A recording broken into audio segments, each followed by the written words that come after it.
Joining us now is Captain Bob Wells, former National Security Advisor to Vice President Dick Cheney. Captain, always good to see you. First off, great seeing you, Eric. Who is this general? Who is General Soleimani, and why is he so important? He's an elite member of the Iranian Quds Force. The Quds Force is a revolutionary arm. They're very elite. They've been around for since the Iranian Revolution.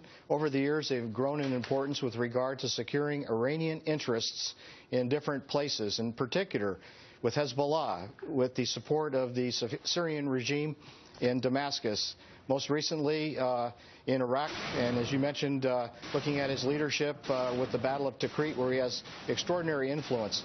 The bottom line is this is really an information win for the Iranians at this point. Well, this also seems like an Iranian win because we're told they are taking back Tikrit, 20,000 militia members, 3,000 Iraqi troops. So what does it mean if under Soleimani's leadership, the Iraqi government is able to recapture Tikrit? Does that, of course, then increase the influence there of Tehran?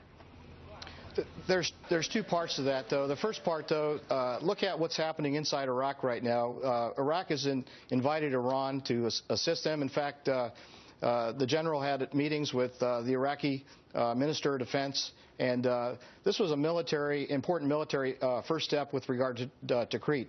General Dempsey earlier this week said it best with regard to militarily helpful, but he's looking at what is the implication for the sectarian passions within Iraq. That's very concerning to everyone. Certainly his leadership, he's put things, as I understand it, in perspective. He's looking at it as an additional defense of the Islamic system inside of Iraq. And the Shiite forces, the Shiite militias, he speaks their language.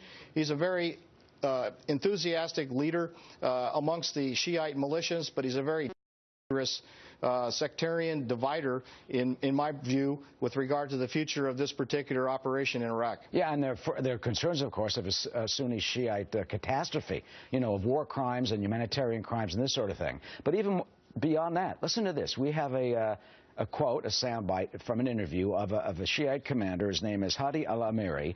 He says that the U.S. has failed in its promises. He talked about people who go, quote, kiss the U.S. hands and don't get anything. I mean, this guy is trashing us. Take a listen. I call upon the Iraqi government to keep and protect Iraq's sovereignty. We don't want weapons from America. The sovereignty of Iraq is more important than weapons. We can bring weapons from any country in the world. Well, here he's saying that they can get weapons that they are from Iran. So doesn't that help Iran at our expense? It does. And Iran has always wanted to be a hegemonic power inside to guarantee the peaceful stability of the Persian Gulf region. I've seen them up close in many years, many deployments in the Persian Gulf. I've watched them, especially this recent battle outside Tikrit. The United States just has to be a better have a better game with regard to our diplomacy, our information operations, to basically show that we can provide additional stability based on a different way of actually doing business inside Iraq. We're working with the Iraqis. This is a minor victory, if you will, in my view. I think the larger picture with regard to the planning for the assault on Mosul, looking at the Tigris and Euphrates valleys going all the way out to the border with Syria, that's a more important objective to watch.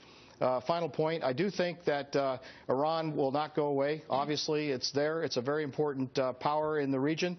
I think the United States has additional interests with regard to a better dialogue with Iran and to reduce the revolutionary zeal that the Quds Force and the IRGC continues to demonstrate, not only in Iraq, but other nation states in the region. This is very concerning to the Sunni Arabs, very concerning to the Arab world. Well, that revolutionary zeal, as you say, probably will never be stamped out, but at least ISIS is suffering apparently some defeats, even if it's at the hands of the Iranians. We'll see how the battle for Tikrit plays out. Captain, always good to see you. Thank you for joining us on this Saturday night. Good to see you, Eric. Thank you very much. Absolutely. Okay, Captain Wells, Eric, a dramatic rescue video